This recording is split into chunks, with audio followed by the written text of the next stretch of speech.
Hello students, welcome to my YouTube channel. Today we are going to discuss about steam trap, function, location, construction and working. आज हम discuss करेंगे steam trap के function, location, construction and working के बारे में.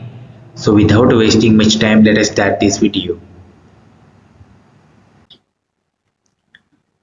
Function. The function of steam trap is to drain away the water obtained by partial condensation of steam from steam separator or steam pipe without allowing any steam to escape. So basically steam trap का function होता है कि जो steam separator और steam pipe जो है उसमें से जो भी स्टीम का पार्शियल कंडेंसेशन होता है, यानी कि हमें पार्शियल कंडेंसेशन में से जो वाटर मिलता है, ऑब्टेन यानी कि मिलना, उसी वाटर को without allowing any steam to escape, यानी कि किसी भी प्रकार की स्टीम को बाहर निकलने नहीं चाहिए और हम वो जो वाटर ऑब्टेन हुआ है उसको हम बाहर निकालेंगे, लेकिन किस तरह से, उसमें से किसी भी प्रकार की स्टीम नहीं निकलनी चाहिए.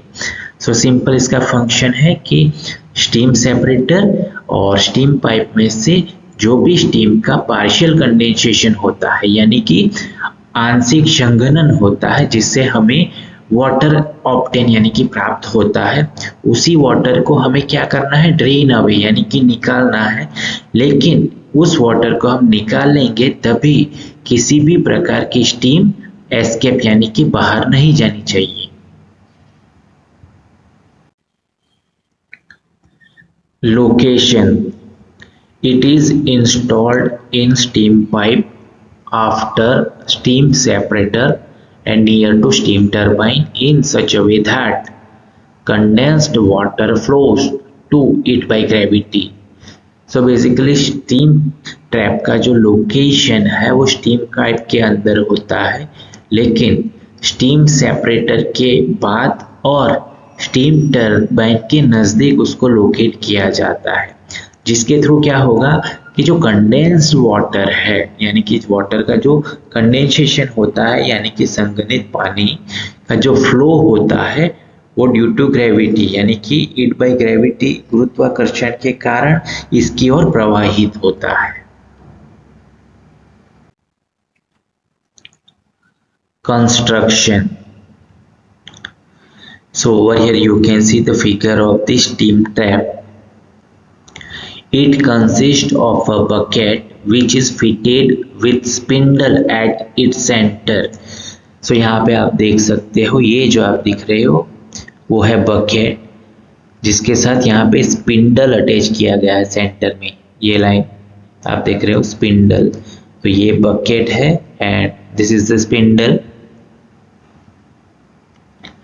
The upper conical end of spindle act as valve, यानी कि ये जो स्पिंडल है जो कि बकेट के साथ कनेक्टेड है, लेकिन स्पिंडल का अपर एंड यानी कि ये जो भाग दिख रहे हो उसका शेप इस तरह से दिख रहा है, यानी कि कॉनिकल शेप है, वो एज अ वाल्व यहाँ पे ऑपरेट होता है.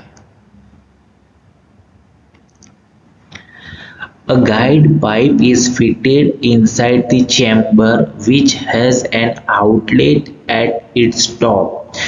So यहाँ पे स्पिंडल की, यहाँ पे देखिए साइड में यहाँ पे गाइड पाइप लगाया गया है. वो क्या करता है कि सिंपल यहाँ पे उसका एक आउटलेट है. सो सिंपल याद रखना है, गाइड पाइप यहाँ पे चैम्बर में फिटेड किया जाता है और उसका आउटलेट जो होता है वो टॉप के ऊपर होता है.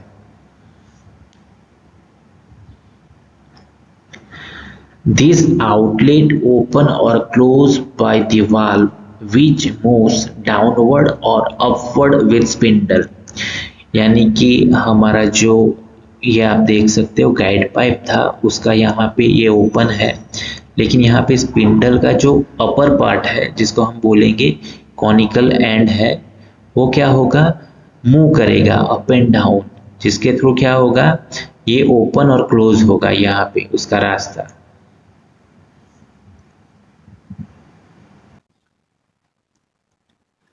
Working. At normal condition, the bucket floats over the water and outlet is closed by valve. So basically यहाँ पे क्या होता है कि जब भी ये नॉर्मल कंडीशन में होता है तो ये जो बकेट है जिसको हम बाल्टी बोल सकते हैं वो फ्लोट्स ओवर द वाटर यानी कि पानी के ऊपर तैरती है। और तभी क्या होता है, जब भी ये फ्लोटिंग कंडीशन में होता है तो इसका जो वाल है, आउटलेट वाल, वो क्लोज होता है, क्योंकि ये जो स्पिंडल अपवर्ड यानी कि यहाँ पे क्या हो जाएगा, इसका जो रास्ता है हमारा गाइड पाइप का उसको बंद कर देगा जब भी हमारा जो बकेट है वो फ्लोटिंग कंडीशन में यानी कि पानी में तैरता हुआ होगा तभी। As the condensed water enters the water chamber, the level of water rises. यानी कि जिस तरह से वाटर कंडेंस होगा तभी क्या होगा, ये जो चैम्बर है हमारा बाहर की साइड आप देख सकते हो, ये उसमें क्या होगा, कंडेंस वाटर आएगा जिसके कारण ये वाटर का जो लेवल है वो बढ़ेगा, राइज यानी कि बढ़ेगा। As the water enters the bucket, weight of water causes the bucket to move downward along with the spindle, thereby opening the valve at outlet.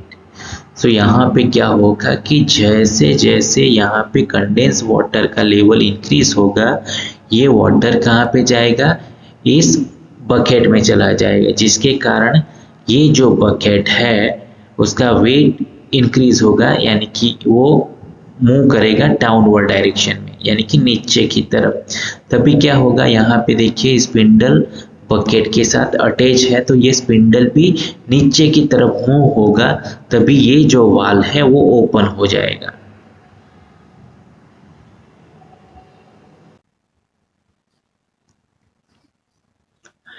This discharges the water through the outlet passage, यानी कि उसके बाद यहाँ से water outlet passage में चला जाएगा। After sufficient water is drained out, the weight in bucket reduces and bucket starts floating again. यानी कि यहाँ से पर्याप्त मात्रा में जो वाटर ड्रेन आउट यानी कि बाहर निकल जाएगा, उसके बाद क्या होगा, ये बकेट का वेट वो कम हो जाएगा, रिड्यूस यानी कि कम हो जाएगा, एंड तभी क्या होगा, ये बकेट फिर से फ्लोटिंग स्टार्ट कर देगी, फ्लोटिंग यानी कि फिर से पानी में तैरने लगेगी। The rise in bucket causes the valve to rise up and closes the outlet, यानी कि जिस तरह से बकेट ऊपर की तरफ मूव करती है, क्यों, क्योंकि उसका वेट कम हो गया, अब ऊपर की तरफ मूव करेगा तो क्या होगा, ये जो उसका वाल्व है वो इसका आउटलेट को क्लोज कर देगा।